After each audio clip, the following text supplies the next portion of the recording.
Bonjour, je suis Kodjo Firmin Fanou. Je suis auteur, coach, passionné de leadership salarié. Et je suis heureux de vous présenter ma nouvelle capsule ayant pour thème maîtriser la diplomatie de bureau pour un environnement de travail apaisé. Deux collègues sont en désaccord sur un projet important.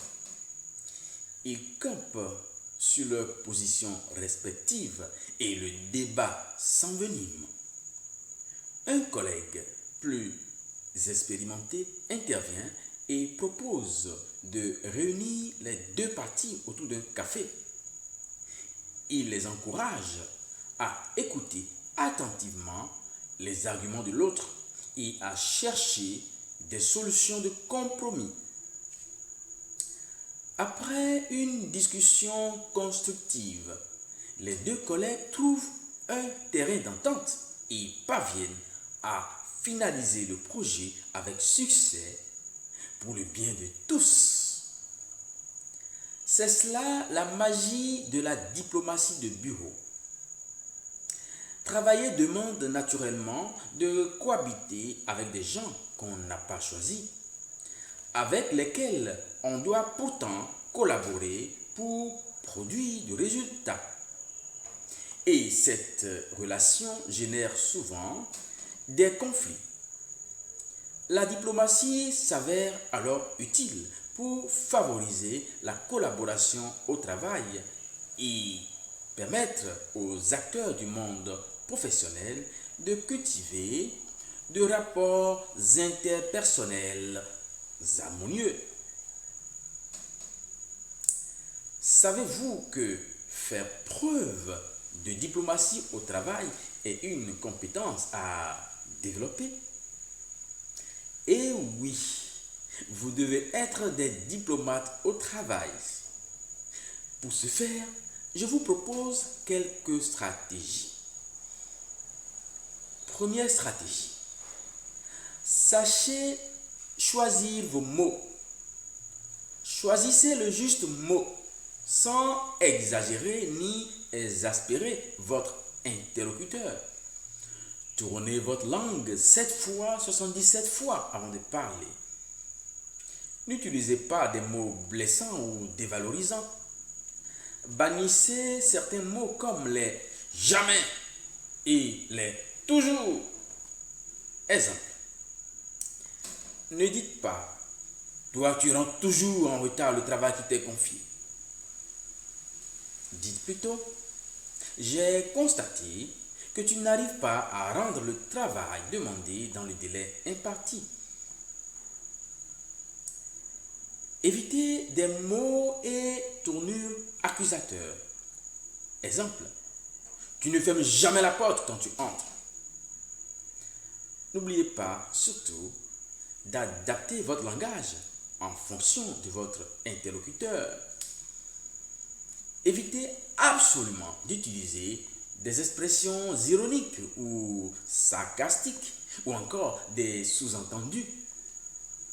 Et cette règle s'applique aussi bien à l'oral qu'à l'écrit. 2.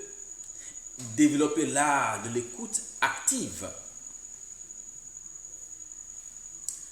Savoir écouter est une compétence en voie de disparition. Et pourtant, c'est une forme d'élégance d'esprit. C'est une marque de respect et de considération. Écouter plus que parler, c'est la marque des grands, de ceux qui savent se maîtriser. Si vous n'écoutez pas l'autre, comment pourrez-vous répondre efficacement à ses préoccupations et inquiétudes? Au lieu de monopoliser la parole ou d'interrompre sans cesse votre vis-à-vis, écoutez-le jusqu'à la fin. Et si vous n'avez pas bien compris, reformulez. 3. Parlez avec tact. Parlez avec tact. c'est tout sauf être hypocrite. C'est l'art de dire la vérité avec la manière, avec élégance, minutie. C'est faire preuve de délicatesse et de prudence en tenant compte du statut de votre vis-à-vis. C'est donc faire preuve d'une grande capacité d'adaptation. Retenez ceci.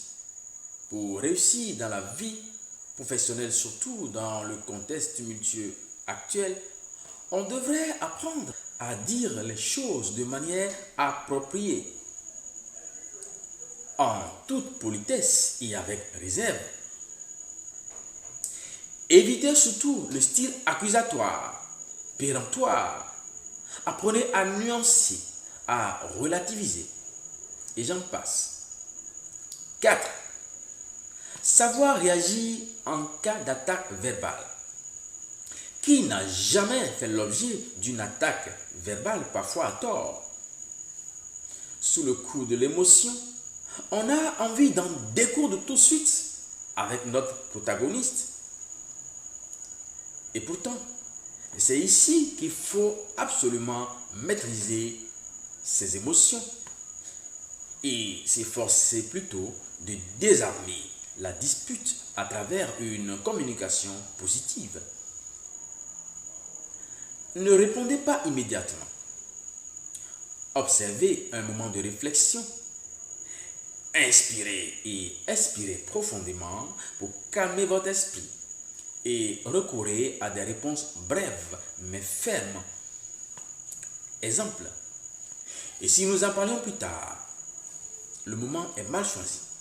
Ou encore, je vous comprends, mais nous en parlerons quand vous serez plus calme.